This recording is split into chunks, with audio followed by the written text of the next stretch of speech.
तो गाइस आज है हम लोग का पहला दिन पुरी में तो रहने के बाद हम लोग दिन भर मस्ती किया था समुद्र के किनारे। और अभी हम लोग आ गए हैं बाजार में यहाँ पर आए तो बहुत ही तरह तरह का सामान दिखने को मिल रहा था। यहाँ पे हर एक चीज़ आपको रात में ही, यहाँ पे रात को ही बाजार लगता है। तो हम लोग शाम को निकल गए थे सभी कोई बाजार के लिए।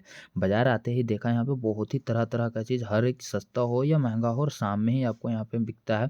और सबसे ज़्यादा खुशी का बात तो ये था कि समुद्र का किनारे ही हम लोग का रूम था और बाजार भी हम लोग का घर रूम का सामने ही लग रहा था। वो देख रहे हैं लाइट, वही था हम लोग का रूम, वहीं पे हम लोग का होटल था। बहुत ही मस्त लगा। और एक भैया हमारे यहाँ पे जो एक्सपेरिमेंट करके दिखाए थे, बहुत ही ज़्यादा यूनिक लगा। सबसे अलग हमको यही चीज़ लगा था। डायमंड जैसा दिखने वाले मोती से इन्होंने एक 5 रुपये का सिक्का को छेदा करके दिखा दिया था, जो बहुत ही ज़्यादा यूनिक लगा था मेरे को। और सबसे ज़्यादा फर्जी भी यही लगा था, क्योंकि भाई डायमंड उन्होंने तो कह रहा था कि ये डायमंड है, पर दिख भी रहा था पूरा डायमंड के जैसा, बट डायमंड तो था नहीं। और इन्होंने रियल में सिक्के को छेद करके दिखा दिया। एक पत्थर मारा था, छेद हो गया था। फिर हम लोग बाजार घूमने के बाद हम लोग आ गए थे समुद्र का किनारे, क्योंकि यहाँ पे बहुत ही ज़्यादा सुकून मिल रहा था। आने के बाद हम लोग यहाँ पे थोड़ा बहुत किए, बहुत ही मस्ती किए।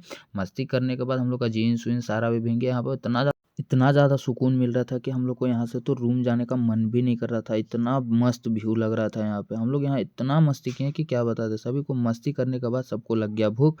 भूख लगने के बाद हम लोग फिर से आ गए बाजार के साइड। यहाँ पे आए तो इतना भीड़ भी था कि क्या ही बता दें। भीड़ के साथ साथ हम लोग को दिख गया एक मछली फ्राई, जो यहाँ पे बहुत ही तरह तरह का डिश थे। हम लोग कंफ्यूज हो गए थे कि हम लोग खाएं तो खाएं क्या, और पसंद भी नहीं आ रहा था क्योंकि अजीब लग रहा था, दिखने में ही अजीब लग रहा था। पर यहाँ का तो ये फेमस था मछली फ्राई। यहाँ इसको टेस्ट नहीं करते तो हम लोग पछताते भी। फिर हम लोग बैठ गए सभी को खाने के लिए, ऑर्डर दे दिए खाना।